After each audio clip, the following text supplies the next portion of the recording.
विद्यार्थी मित्रांनो, राजमुद्राच्या ऑनलाईन प्लॅटफॉर्मवर सगळ्यांचं अगदी मनपूर्वक स्वागत आहे.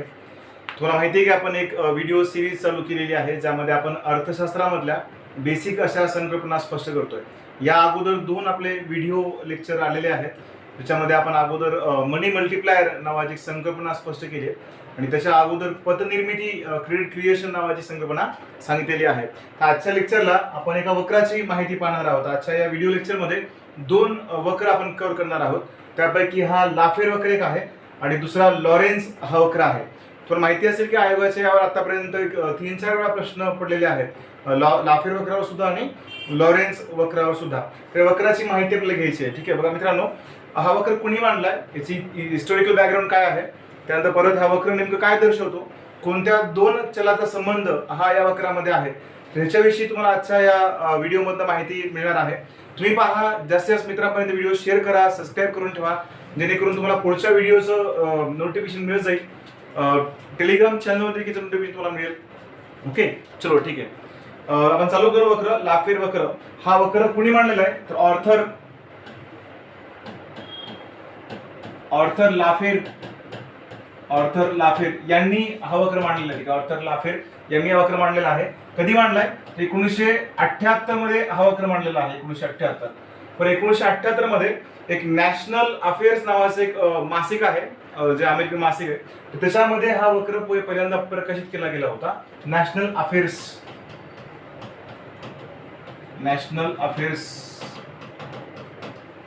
नावाचं एक जर्नल निघायचं.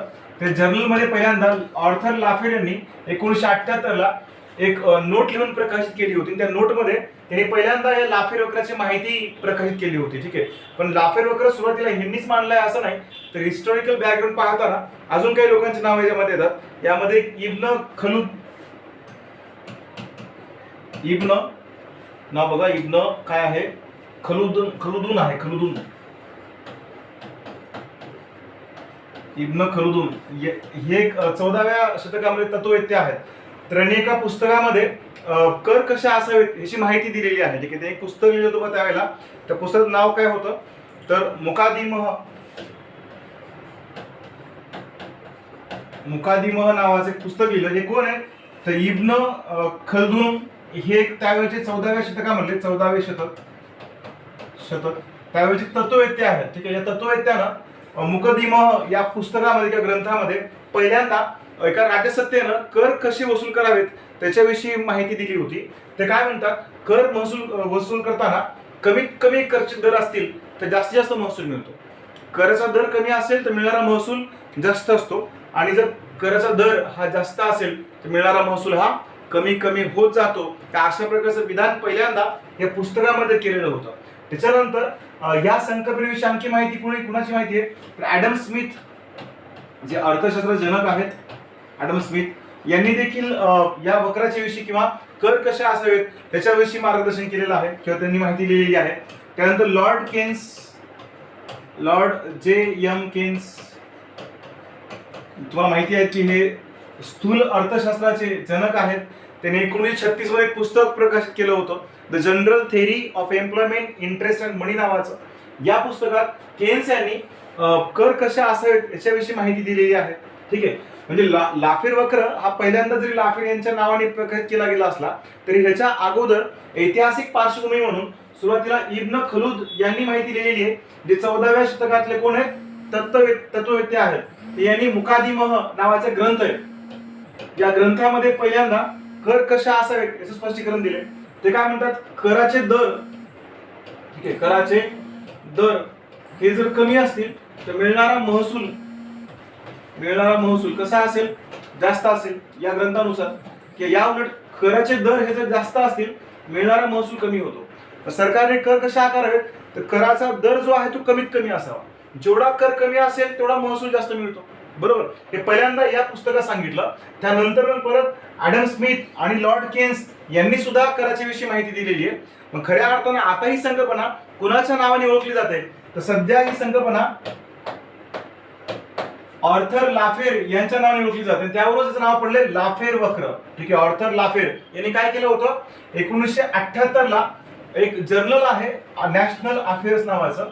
या जर्नल मध्ये पहिल्यांदा त्यांनी लाफेर वक्राविषयी माहिती सांगितलेली आहे. ठीक आहे, मग आता बघा हा वक्र काय दर्शवतो याच्याविषयी माहिती घेऊ आपण. लाफेर वक्रा सहाय्याने काय दर्शवलं जातं तर दोन घटक आहेत. ठीक आहे, एक मिनिट हा. लाफेर वक्रामध्ये दोन घटक दिलेले आहेत. तर कुठले दोन घटक आहेत तर त्यामध्ये एक घटक आहे महसूल किंवा सरकारला मिळणारं महसुली उत्पन्न. महसुली उत्पन्न तुम्हाला सगळ्यांना माहिती आहे की महसूल म्हणजे काय तर महसुलामध्ये कराचा समावेश होतो. कराच्या माध्यमातून मिळणारं उत्पन्न म्हणजे महसुली उत्पन्न. यामध्ये आणखी तर बरेच घटक आहेत, जसं की उदाहरणार्थ बजेटमध्ये आहे बघा आपल्या अर्थसंकल्पात दंड असेल, शुल्क असेल, व्यवहार संपत्ती असेल, अनुदान असेल, सरकारला मिळणारी पैशामधली मदत असेल, हे सगळं सरकारचं महसूल उत्पन्न आहे. पण या सगळ्या महसूल उत्पन्नाचा प्रमुख स्त्रोत काय असेल तर प्रमुख स्त्रोत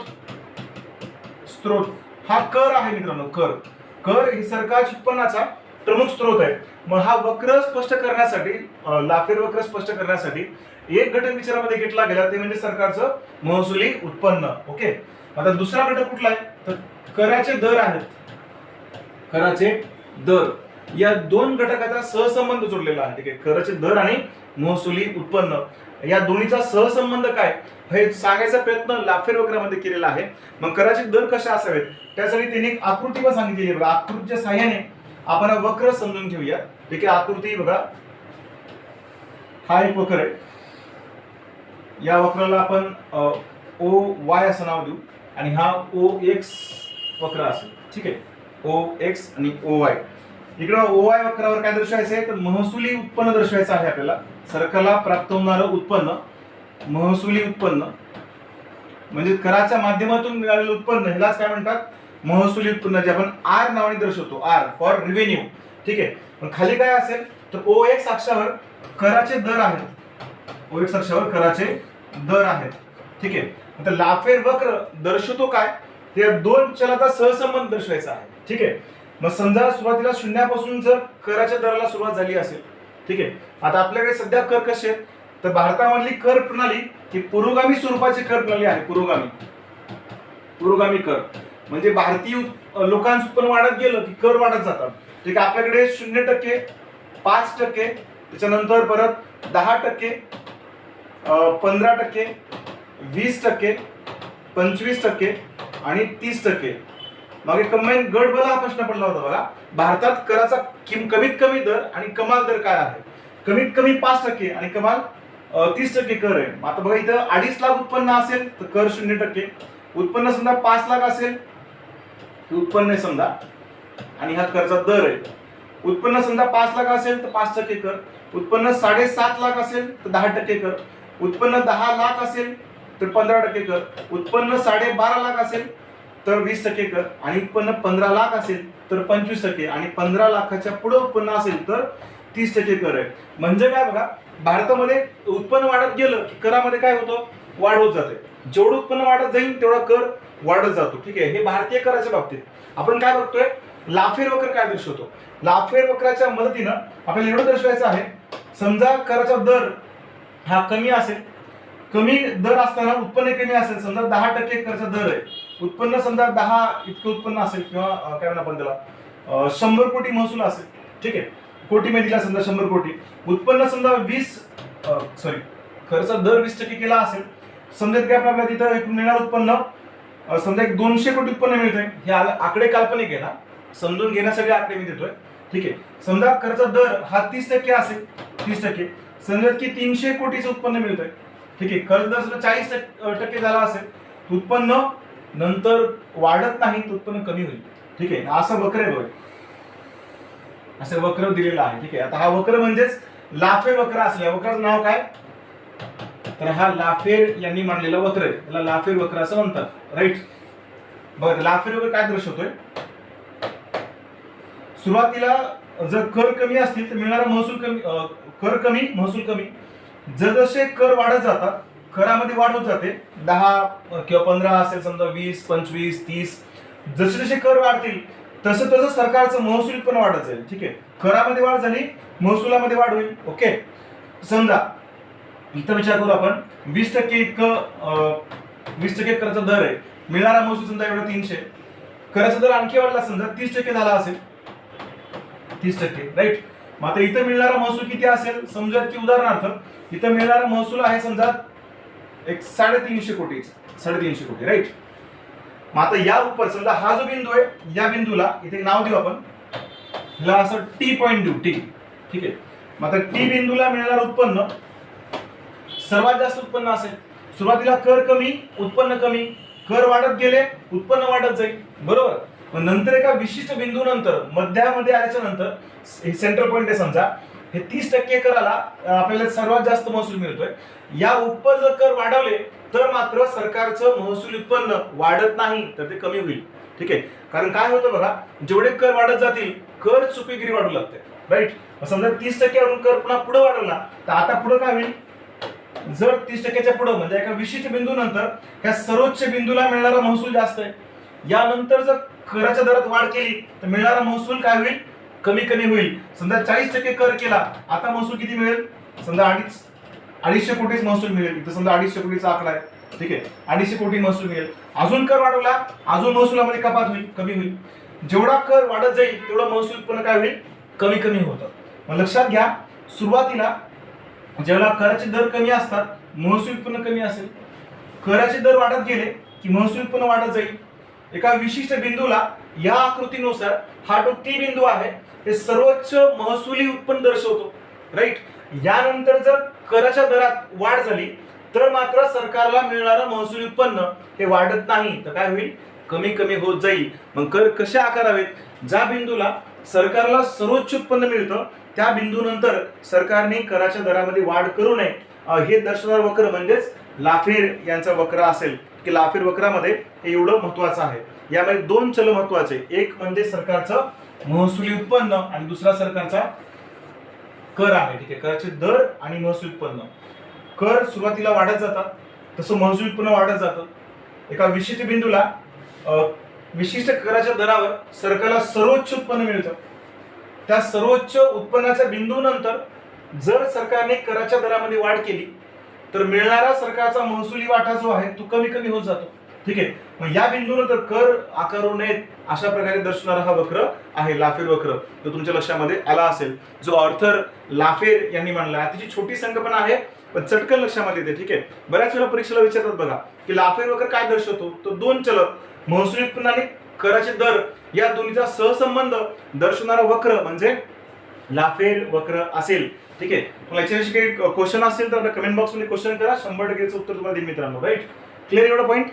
बघा मागच्या स्लाइडवर आपण काय बघितलं की लाफेर वक्र कुणी मांडलाय, ऑर्थर लाफेर. कधी मांडलेला आहे, 1978 ला. लाफेर वक्राचा इतिहास काय, तर सुरुवातीला 14व्या शतकातले तत्ववेत्ते आहेत कोण, इब्न खलुदून. या इब्न खलुदून यांनी काय केलं, तो मुकादिम मह नावाचे एक पुस्तक लिहिले. त्या ग्रंथामध्ये त्यांनी पहिल्यांदा कर कशा असावेत हे सांगितलं. म्हणजे काय म्हणतात, कर जेवढे कमी तेवढा महसूल जास्त, ठीक आहे, महसूल जास्त. आणि कर जेवढे जास्त असेल तेवढा महसूल काय असेल, कमी असेल, बरोबर. मग आता या संकल्पनेविषयी आणखी याचा विकास कोणी केलाय, तर ॲडम स्मिथ यांनी विकास केलाय. त्यानंतर लॉर्ड केन्स यांनी विकास केलाय, बरोबर. आणि मग 1978 ला नॅशनल अफेअर्स नावाच्या जर्नल मध्ये ऑर्थर लाफेर यांनी पहिल्यांदा ही संकल्पना सांगितली. तेव्हापासून या वक्राला लाफेर वक्र असं नाव मिळाले, जे आपण या आकृतीच्या साह्याने आता स्पष्ट केलं आहे, ठीक आहे. एवढं लक्षात ठेवा, कराचे दर वाढत गेले सुरुवातीला की कराच्या दरामध्ये वाढ झाली की महसूल वाढत जाईल. एका विशिष्ट बिंदूला सर्वोच्च महसूल मिळेल. यानंतर जर कर पुढे वाढवले तर मात्र मिळणारा महसूल हा कमी कमी होत जातो. एवढाच हे वक्र दर्शवतो, ठीक आहे. Clear, okay. कमेंट बॉक्स मध्ये कमेंट करा, आणि काही डाऊट असेल, क्वेश्चन असेल तर विचारा, चला, राईट. चलो, अजून एक वक्र बघा मित्रांनो, लाफेर वक्रासोबत आपल्याला लॉरेन्झ वक्र पाहायचा आहे, ठीक आहे. लॉरेन्झ वक्र. आता लॉरेन्झ वक्र कधी आणि कोणी मांडलेला आहे, तर लक्षात घ्या, लॉरेन्झ वक्र मॅक्स ओ लॉरेन्झ यांनी मांडलेला वक्र आहे, ठीक आहे. हा वक्र कधी मांडलाय, तर त्यांनी 1905 मध्ये हा वक्र मांडलाय, 1905. लॉरेन्झ वक्राचा वापर कुठे कशासाठी करतात, तुम्हाला माहिती आहे की दारिद्र्य नावाचा एक टॉपिक आहे आपल्याला. त्या दारिद्र्य टॉपिक मध्ये गिनी गुणांक आहे, ठीक आहे, गिनी गुणांक, तिला गिनी कोएफिशियंट असे म्हणतात, गिनी कोएफिशियंट, राईट. आता गिनी हा सुद्धा एक विचारवंत आहे, ठीक आहे. त्यांनी आर्थिक विषमता कशी असते हे दर्शवण्यासाठी त्यांनी लॉरेन्झ वक्राचा वापर केला. तर लॉरेन्झ हे विचारवंत वेगळे आहेत आणि गिनी हे विचारवंत वेगळे आहेत. पण गिनी यांनी गिनी गुणांक काढण्यासाठी लॉरेन्झ वक्राचा आधार घेतलाय, बरोबर. मग आपल्याला काय समजून घ्यायचंय, गिनी गुणांक हा तर क्लिअर होईलच, पण आपल्याला समजून काय घ्यायचंय, तर लॉरेन्झ वक्ररेषा काय असते हे समजून घ्यायचं फक्त, ठीक आहे. तर लॉरेन्झ वक्र समजून घ्या. बघा हा वक्र काय दर्शवतो, तर दोन चल आहेत. दोन चल कुठले, एक लोकांना प्राप्त होणारं उत्पन्न आहे, लोकांचे उत्पन्न, लोकांचे उत्पन्न, आणि दुसरा घटक कुठला आहे, तर संपत्तीचं वितरण आहे. बघा संपत्तीचे वितरण, वितरण म्हणजे त्याची वाटणी, समजा वाटणी किंवा वाटप, ठीक आहे. तर संपत्तीचं वितरण समान झाले का असमान, ठीक आहे. मग उत्पन्न आणि संपत्ती या दोन्हीवरली विषमता किंवा समानता दर्शवण्यासाठी हा वक्र मांडलेला आहे. या दोन्हीमध्ये नेमका सरासरी सहसंबंध काय आहे, कोरिलेशन काय दोन्हीमध्ये, हे दाखवण्यासाठी लॉरेन्झ वक्र हा मांडलेला आहे, ठीक आहे. दोनच गोष्टी लक्षात ठेवा, एक लोकांचं उत्पन्न आणि संपत्तीचं वितरण या दोन चलाचा परस्पर सहसंबंध, ठीक आहे. चल आणि चलाचा काय परस्पर संबंध काय आहे हे या वक्रात दर्शवलं आहे. परीक्षेला एवढाच प्रश्न विचारला पाठीमागे की लॉरेन्झ वक्र काय दर्शवतो.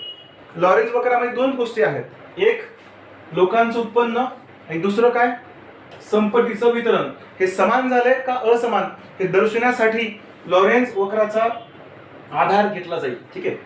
पुढच्या स्लाइडवर आपण हेच लॉरेन्झ वक्र आकृतीच्या साहाय्याने बघू, ठीक आहे. म्हणजे आकृती साहाय्याने संपत्ती आणि उत्पन्न यामध्ये विषमता किंवा समानता कशी असते हे सांगण्यासाठी ही आकृती महत्वाची आहे.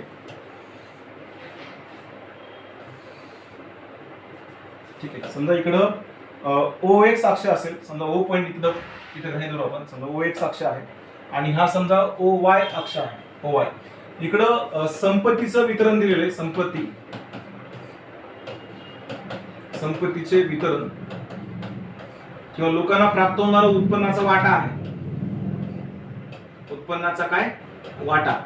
तो उत्पन्नाचा वाटा आणि संपत्तीचे वितरण एकाच वक्रावर दर्शवले, ओ वाय अक्षावर. इकडे खाली काय दिलंय, इथं कमी उत्पन्नापासून कमी उत्पन्न ते जास्त उत्पन्न, जास्त उत्पन्न असणारी लोकसंख्या, ठीक आहे. कमी उत्पन्न ते जास्त उत्पन्न असणारी लोकसंख्या. लक्षात ठेवा की ओ एक्स अक्षावर लोकसंख्या दर्शवलेली आहे, त्यांचं उत्पन्न, ठीक आहे. आता इथे समजा शून्यापासून सुरू झाले, शून्यापासून ते 100 पर्यंत, इथे 100 आहे समजा, ठीक आहे. 100 मग 0 ते 100 कमी उत्पन्नापासून जास्त उत्पन्नाकडे, ठीक आहे. आणि तिकडं संपत्तीचं असलेलं वितरण दिलेलं आहे, ओके. म्हणजे दोन्हीमध्ये सहसंबंध काय हे दर्शवायचं आहे. आता गिनी गुणांकाचं प्रमाण काय असतं, तर गिनी गुणांक किंवा हा लॉरेन्झ वक्र हे दर्शवत कसं, तर सुरुवात होते या वक्राची, सुरुवात शून्यापासून आणि शेवट कुठे होतो, शेवट होतो 100वर, सॉरी 100वर नाही, एक मिनिट, शेवट होतो 1 वर दिले, 1 वर, ठीक आहे. 0 ते 1 ह्याचं प्रमाण आहे. गिनी गुणांक काढण्यासाठी आणि लॉरेन्झ वक्र हे सांगण्यासाठी 0 ते 1 हे प्रमाण वापरलेलं आहे, 0 ते 1, ठीक आहे. तर 0 ते 1 0 आला असेल तर असा अर्थ होईल की तिथं आर्थिक विषमता नाही, आणि 1 आला असेल की 1 पेक्षा जास्त असेल तर आर्थिक विषमता आहे असा अर्थ होईल. 1 आला असेल तर आर्थिक समानता आहे, 0 आला असेल तर प्रचंड विषमता आहे, आणि 1 पेक्षा अधिक आला असेल तर आर्थिक समानतेमध्ये जास्त वाढ, असमानतेमध्ये वाढ झाली आहे असा अर्थ होईल, ठीक आहे. आता बघा इथून एक मध्यंतरी रेषा काढलेली आहे, जीवर अशी स्पर्श करते, ठीक आहे. आता इकडे मी तुम्हाला अगोदरच क्लिअर केलं की खालच्या वक्रावर काय कमी उत्पन्नापासून जास्त उत्पन्नाकडे असणाऱ्या लोकसंख्येचे प्रमाण आहे, ठीक आहे. आता इथं समजा 10% लोक आहेत, इथं 20%, ठीक आहे. समजा 30%, 40, 50, 60, 70, 80, 90, 100% लोकसंख्या प्रमाण दिलेलं आहे, ठीक आहे.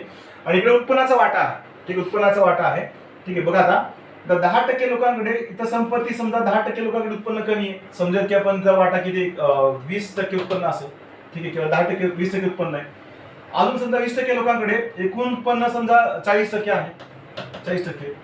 30% लोकांकडे समजा एकूण 50% उत्पन्न असेल. 50% लोकांकडे समजा एकूण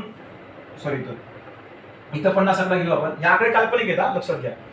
आता या लोकांकडे उत्पन्नाचा किती टक्के वाटा आहे यावरून प्रमाण दर्शवतोय आपण. उत्पन्नाचा किती टक्के वाटा आहे. आणखी एक गोष्ट लक्षात ठेवा, एक लॉरेंज वक्र दुसऱ्या लॉरेंज वक्राच्या खाली कधी येत नाही. ठीक आहे, समजा असा एक वक्र खालून काढला असेल, त्या वरच्या नावाला ए असं नाव आहे, खालच्या भागाला बी असं नाव दिले. ठीक आहे, मग ते सरळ लाईन काय दर्शवते, स्ट्रेट रेषा काय दर्शवते. जर समजा आता ह्या एक्स वक्रावर लोकांचं असणारं एकूण लोकसंख्येचं प्रमाण समजा 50% लोक आहेत आणि त्यांना मिळाली संपत्ती किंवा उत्पन्न जे वाय अक्षर दर्शवले आपण तेही समजा 50 आहे. म्हणजे प्रत्येक व्यक्तीचं उत्पन्न जर समान असेल, प्रत्येक व्यक्तीचं उत्पन्न समान असेल, ती वक्ररेषा सरळ येईल. ठीक आहे, आणि समजा उत्पन्न समान नसेल तर वक्ररेषा ही कॉन्व्हेक्स किंवा कॉन्केव्ह, अंतर्गोल किंवा बहिर्गोल आलेली असते. अजून एक, लॉरेंज वक्रावर एका वक्रावर दुसरा वक्र असतो. समजा हा मूळ वक्र दिला असेल, दुसरा वक्र त्याच्या वर येईल, तिसरा वक्र त्याच्या वर येईल परत. ठीक आहे, म्हणजे एक लॉरेंज वक्राच्या मूळ वक्राच्या वर वक्र येतो, खाली कधी येत नाही. ठीक आहे, हे एक लक्षात ठेवा. आणि असमान असेल, असमान कधी असेल, मग समजा एक्स वर लोकांचं उत्पन्न समजा 0 आणि वाय वर समजा एखाद्या व्यक्तीचं उत्पन्न 100 आहे. हा, असं असल्यास असमानता आहे. किंवा एक्स वर एखाद्या व्यक्तीचं उत्पन्न 100 आहे आणि वाय वर समजा 0 असे असेल तर असमानता आहे. बरोबर, एकतर वाय वर जास्त असेल, ओ वर 0 असेल, म्हणजे एक्स वर 0 असेल, किंवा एक्स वर समजा 100 आहे, वाय वर 0 असेल. ओके, म्हणजे असं जर प्रमाण दिलं असेल, दोन्हीपैकी जर समजा एक 100 आणि एक 0 असं असेल तर त्याला असमानता म्हणतात. असमानता, उत्पन्नाची असमानता. आणि समजा दोघांचं उत्पन्न समान असेल, प्रत्येकाचं उत्पन्न समान असेल तर वक्ररेषा समान आलेली असते. हा, एक लक्षात घ्या, लॉरेंज वक्र हा कधीही समान नसतो.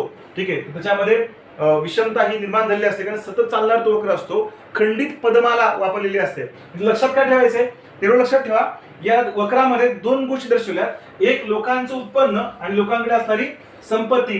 ही संपत्ती उत्पन्न या दोन्हीमध्ये विषमता आहे का समानता हे दर्शवण्यासाठी गिनी गुणांक वापरलाय. ठीक आहे, गिनी गुणांकानुसार 0 ते 1 चं प्रमाण आहे. समीकरण काय, तर समीकरण बघा, a divided by a plus b हे समीकरण दिले. हा, म्हणजे अबोव पॉवर्टी बिलो पॉवर्टी हे दोन असे गट पडलेत, जास्त उत्पन्न असणारे आणि कमी उत्पन्न असणारे. याचं जे काही उत्तर येईल ते आलेलं उत्तर समजा 0 आला असेल विषमता जास्त आहे, 1 आला असेल तर समानता आहे, 1 पेक्षा जास्त असेल तर आर्थिक विषमतेमध्ये वाढ झाली आहे, असा त्याचा अर्थ घेतला जाईल. ठीक आहे, हे लक्षात ठेवा. आपण दोन वक्र बघितलेत. एक कुठला आहे, हा लॉरेंज वक्र, जो कुणी मांडलेला आहे, मॅक्स ओ लॉरेंज यांनी मांडलाय. कधी मांडलाय, 1905 मध्ये मांडलेला आहे. या वक्राचा वापर कुठे होतो, एक लॉरेंज असममिती गुणांक काढण्यासाठी, लॉरेंज असममिती गुणांक. ठीक आहे, म्हणजे उत्पन्न संपत्तीमध्ये विषमता, आणि दुसरा गिनी गुणांक, हे दोन काढण्यासाठी या वक्राचा वापर होतो. कोणते दोन घटक वापरले, एक वापरले लोकांचं उत्पन्न आणि दुसरं संपत्तीचं वितरण. त्याच्या आधारे या आकृतीच्या साहाय्याने आपण ते स्पष्ट केलं होतं, लॉरेंज वक्र. राईट,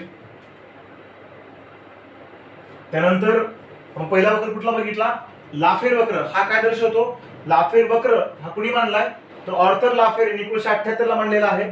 यात काय दर्शवलंय, कराचे दर आणि मिळणारा महसूल या दोन्हीचा असणारा सहसंबंध. ठीक आहे, आजच्या व्हिडिओमध्ये आपण इथंच थांबू मित्रांनो. अजून असे बरेच व्हिडिओ आणणार आहे. जास्तीत जास्त विद्यार्थी मित्रांपर्यंत आपला व्हिडिओ शेअर करा, सबस्क्राईब करा आणि आपल्या व्हिडिओच्या खाली कमेंट बॉक्समध्ये कमेंट करा, जेणेकरून मला कळेल की तुम्हाला कोणते कोणते व्हिडिओज पाहिजे आहेत. ठीक आहे, थांबू पण. Thank you, all the best.